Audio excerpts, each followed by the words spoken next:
Turner service department is a bit unique because we only work on BMWs. I have master BMW technicians. I have experienced race team technicians that can help us as well.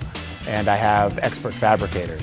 We do everything from souping up your street car to chasing rattles and squeaks in your 7 Series. I started this business in 1993, and we've had a very successful run of tuning up and souping up and doing performance work for BMWs, and have also operated a very successful race team where we've won 7 championships. You know, it's pretty amazing to see how a passion for BMWs kind of led to all of this. Other cars don't really like exist. That's not really like, that's, you know, they're kind of transportation, while BMWs are like literally the ultimate driving machine.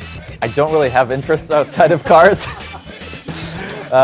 Basically, cars are my life because it's all really about the whole package. We know what works, we know the right parts to use. The final results usually show that.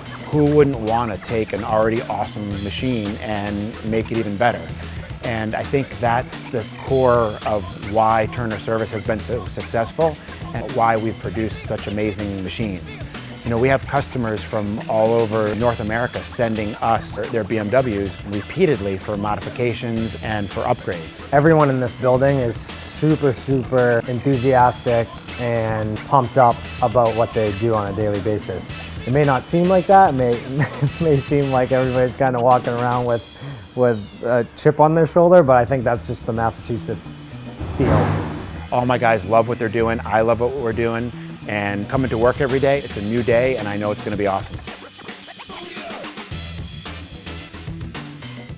A friend of mine and a good customer invited me out to a place called the Thermal Club out in California. It's kind of a golf club-like atmosphere. Instead of golfing as a center focus, it's got racing and racetracks. I said, what's the most fun car to drive? He said, the E46s. So he grabbed an E46, I grabbed an E46 M3. We basically spent the morning chasing each other around on the racetrack. Where that kind of got me was, you know, I hadn't been in an E46 track-prepared car in 10 years. It brought back a lot of memories. But when I got out of the car, I was like, the only thing that's missing is like some modern-day straight-line speed.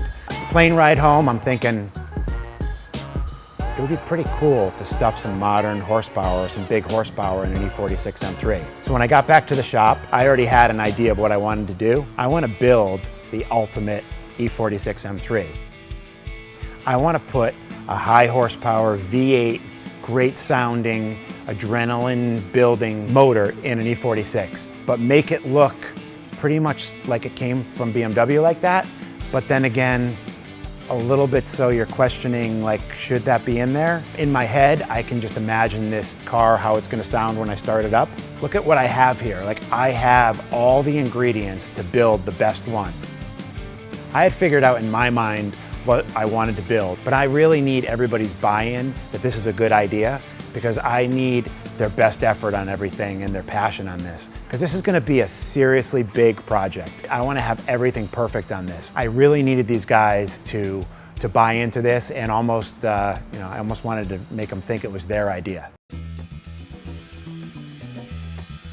I'm super excited. It's something we haven't done before. We've done a lot of project cars. This is kind of on another level. That's really cool. It's a project that we've heard about. We've also heard that a lot of shops have attempted this and not quite got it the way that we might be happy with. So I knew of some of those challenges. Our technicians are very good. I have a lot of faith in them.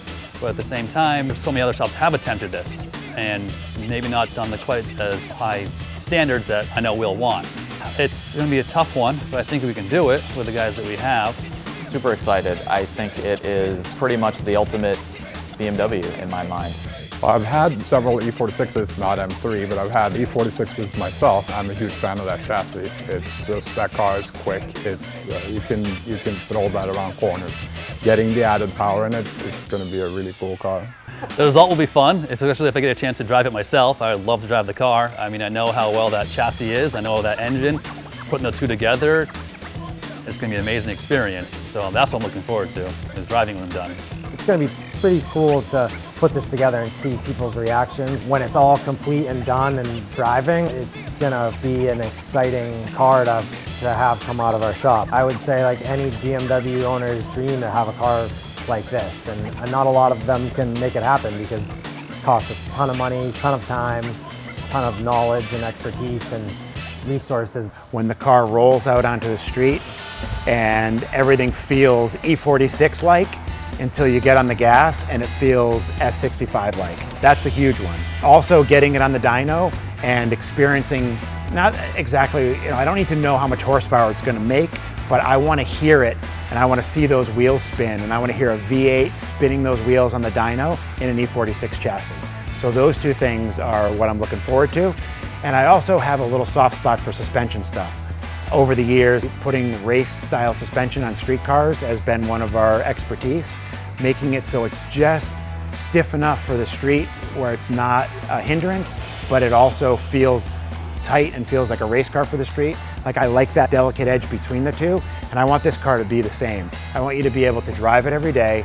I want you to be able to have race car-like handling, but without it being annoying. So I'm up for the challenge of doing that too. It might not be as easy as it sounds, because that motor might not fit. It might not just drop in. We might have to shave the transmission tunnel. It might have to be moved on the subframe. It's definitely going to have to be reinforced, but it might have to be modified to move the engine into where we need it to be. And then when we get it in, the drive shaft has to hook up to the rear end. Are we building a custom drive shaft? Are we going with keep it stock BMW? It's all stuff we're going to have to find out as we go along. And the same thing with the transmission. That's a much bigger transmission than what was in the car originally. So it might not just fit in there, and we might have to build mounts, we might have to build cross members, and stuff like shifter linkage. It's all going to have to be probably custom made to fit in that car. So one of the big challenges with this build is the clearance in the engine compartment around the steering. One of the reasons why we chose the E46 is because it has probably the best steering feel out of any modern day BMW. We certainly do not want to lose that. We don't want to change that. So it is going to be a challenge to basically fit the V8 engine and the exhaust manifolds around the steering and not screw it up. Another challenge with this project is Will's expectations of how the install goes. He's looking for a vehicle that, as if it had shown up from the dealership that way. With other shops doing this build, they've done a great job at attempting that, but not quite getting it to the level that Will's looking for. We've never seen a project done to this level that he's looking for, this precision, the full fit trim interior, full integration, driving as if it was a brand new BMW at the showroom floor. It's not something that someone's done to that level before, so very challenging. So we're going to be replacing a lot of parts on this car. So I just kind of want to look at the parts that we're not going to be replacing, and then also the structural things that we need to address before we add a whole lot of horsepower. So initially we inspected the vehicle because we need to get an overall picture of the condition of the vehicle. Being that it's a used vehicle, we don't know how well it would have been taken care of. Maybe the guy trashed the car and we can't even replace the full interior. So just looking for any signs of previous accident damage.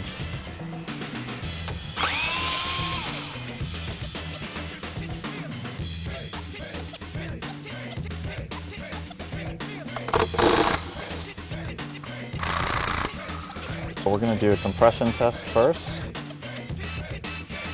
Initial impressions are the car that we picked is amazing.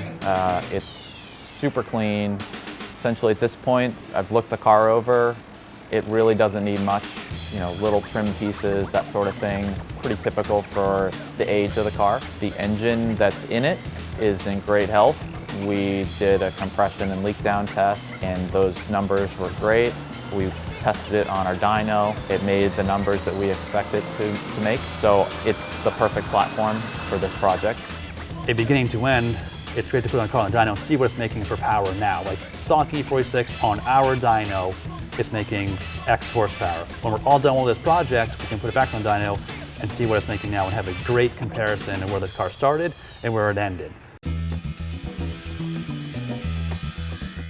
Weeks leading up to the project, I've been searching for the best combination of parts for this mock-up of the car. I've been in contact with a lot of our great sources to find us and source us engines, transmissions, differential subframes that we may or may not end up using, but just having a pile of parts to pull from when we do need to fix something, we have it. So leading up to was a lot of phone calls, a lot of time with junkyards, a lot of times with insurance resale companies trying to find vehicles that we could purchase that we'll use for this project, whether it be a complete car that I can have everything I need at any notice, or just the engine, transmission, and some other components that we might need.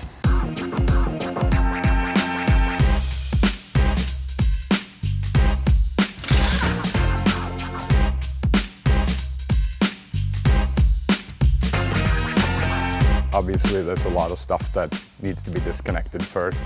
Got to take the transmission off, the exhaust got to come off, all the electronics got to be disconnected, the harness got to be disconnected, air conditioning's got to come off, and coolant system. A lot of parts that has to come off first, but once you got that all off, you can just lift it up out of the engine bay.